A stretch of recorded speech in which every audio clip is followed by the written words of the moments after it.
अध्यक्ष महोदय, मैं राष्ट्रपति महोदय के भाषण पर जो धन्यवाद प्रस्ताव है उसका समर्थन करने के लिए खड़ा हुआ हूँ।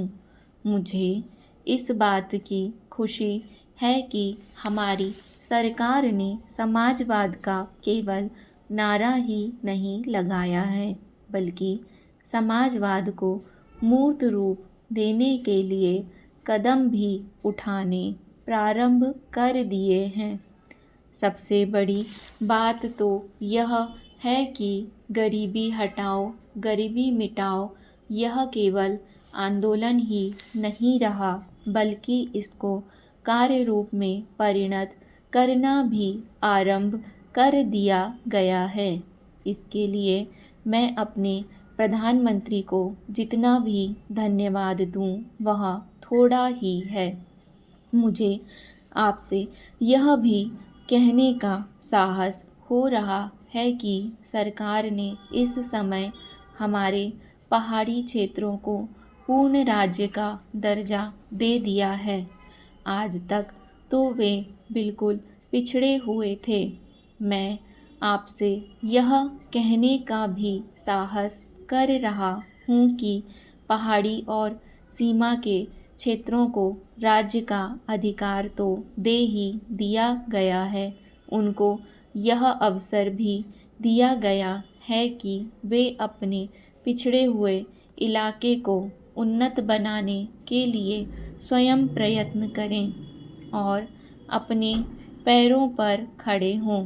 लेकिन मुझे बड़े दुख के साथ आपके सामने यह कहना पड़ रहा है कि हमारे उत्तर प्रदेश के जो पहाड़ी ज़िले हैं वे आज भी बहुत ज़्यादा पिछड़े हुए हैं और उनको कोई देखने वाला नहीं है।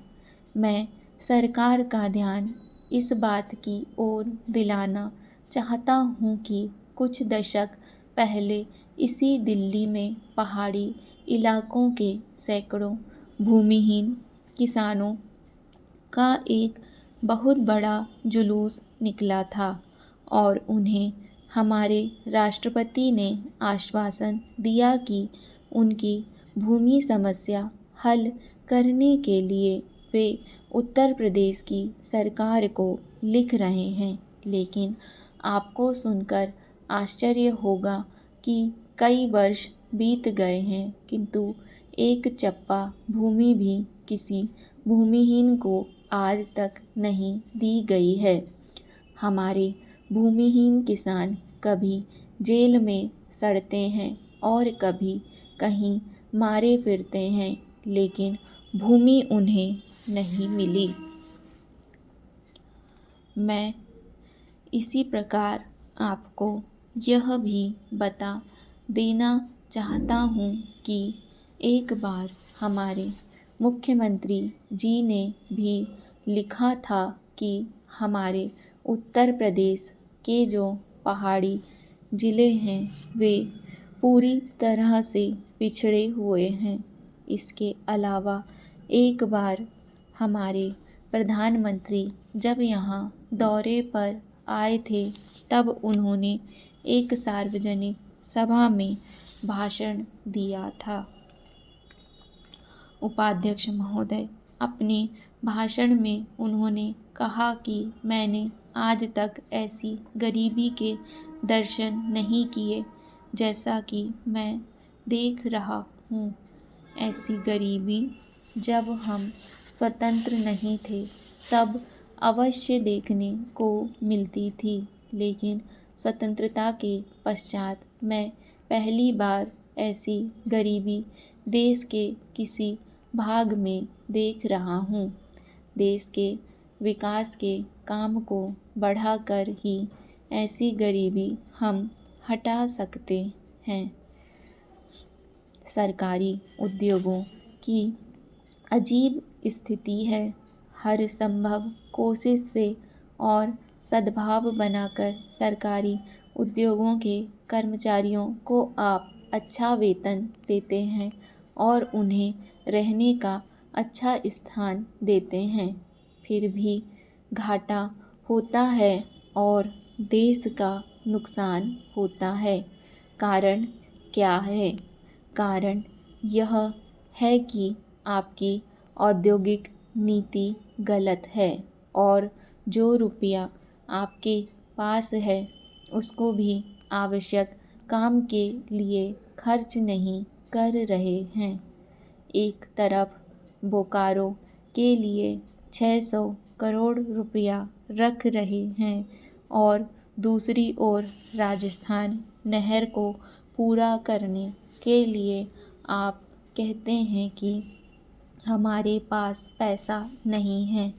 एक ओर महाराष्ट्र के अंदर आप नई चीनी मिलें खोल रहे हैं और दूसरी ओर उत्तर प्रदेश और बिहार के अंदर कारखाने बंद हो रहे हैं या जो उनकी क्षमता है उस पर पूरे तौर पर काम नहीं कर रहे हैं। यह कोई औद्योगिक नीति नहीं है। इसलिए यह कहना ठीक नहीं है कि हमारी औद्योगिक नीति सफल हुई है। मंत्री महोदय कहते हैं कि वे सिंचाई के लिए एक सिंचाई उद्योग बनाएंगे। अच्छी बात है, मगर सिंचाई की क्या हालत है हमारे देश के अंदर, यह भी तो देखिए।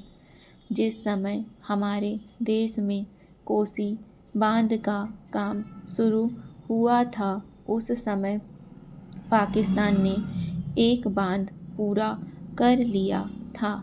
वहाँ उससे सिंचाई हो रही है और हमारे यहाँ इसका आधा काम भी नहीं हुआ है। राजस्थान नहर शुरू हुए कितने वर्ष हो गए हैं परंतु अभी भी वह बनी नहीं। हमारे यहाँ कोई ठीक तौर तरीका नहीं है।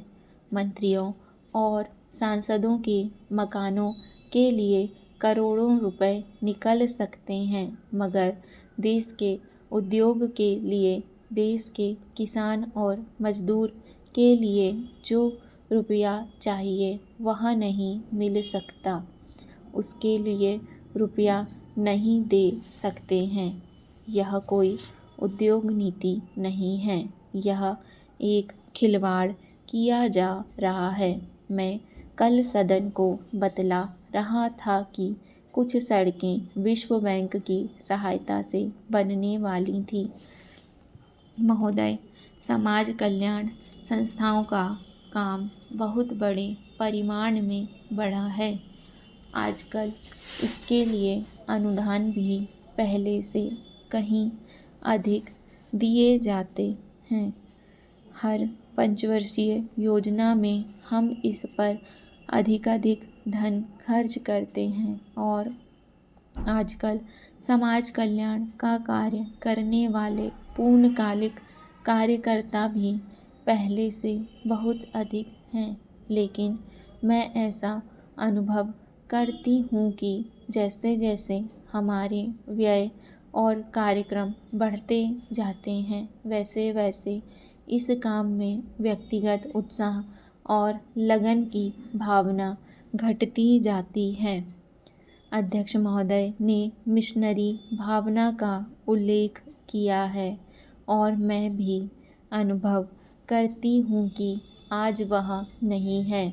मैं यह केवल बोर्ड के बारे में ही नहीं बल्कि सामाजिक कार्य के समस्त क्षेत्र के बारे में कह रही हूँ। फिर स्वेच्छा सेवा प्रयास भी कुछ कम होते जा रहे हैं। ऐसा भी होता है कि जब विचार संस्थाबद्ध हो जाते हैं तो उनमें कुछ ना कुछ आशययुक्त काम करने की भावना आ जाती है।